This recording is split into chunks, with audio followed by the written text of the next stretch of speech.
problem-based learning classes today. The first one was math. So in this class, the students have to discover math concepts rather than a teacher teaching them math concepts. The math teacher yesterday said the coolest thing ever. He said, for some reason, it has become cool to hate math or to be bad at math. Everyone says that they're bad at math. What's not cool is to say you're bad at reading, right? So for some reason, it's become cool to say you're bad at math. And he said has made it his mission to change that. He's the head teacher of the math department, so he tells his teachers, I forbid you from teaching.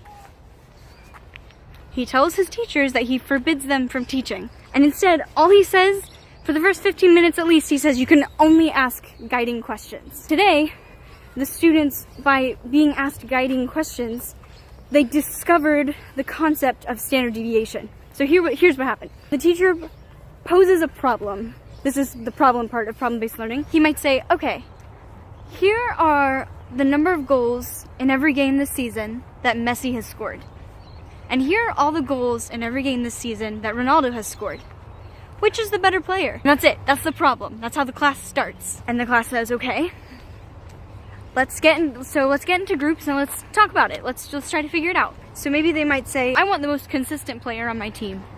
How do I figure that out? So they might talk, use what they know, whatever prior knowledge they have, and they'll probably get stuck. So the instructor might ask a question like, what types of language do you use to talk about and compare consistencies of everybody? You might eventually get the student to figure out, oh, maybe an average? So maybe then they'll try averages, and then maybe they'll find that doesn't work. You're having this authentic mathematical discourse with people in your group contradicting each other, right? And then you have to defend why you think that this is the right way to do it. Without the teacher standing at the whiteboard showing you, here's a bell curve, here's a standard deviation, here are the formulas you use to figure out standard deviation, etc., etc. A well-trained teacher in a well-created problem, eventually through asking guiding questions, the students will figure out that, oh, there's a concept that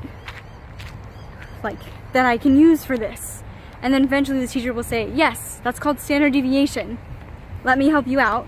Let me clarify for you, and then answer whatever questions you have. But yeah, you found it. That's standard deviation. I just think that's so cool, right? I wish I could have learned math that way. I just think that's awesome. A lot of really, really cool discoveries today. And I'm really enjoying it. On Monday, today's Friday, so I have the weekend to explore the city and whatever. On Monday, they have some nuns from a Spanish PBL school coming. They've been using PBL for longer than this school. According to, chatter and questions that I got answered in the staff room. So it'll be really exciting to hear their take on it and to meet them and to talk to them in Spanish. I'm so excited because I speak Spanish and now I can use it in an education context, even about project-based learning specifically. I think that's gonna be really, really interesting. So that's Monday. Until then, I'm just hanging out in Sydney and exploring the city. So yeah, have a good weekend.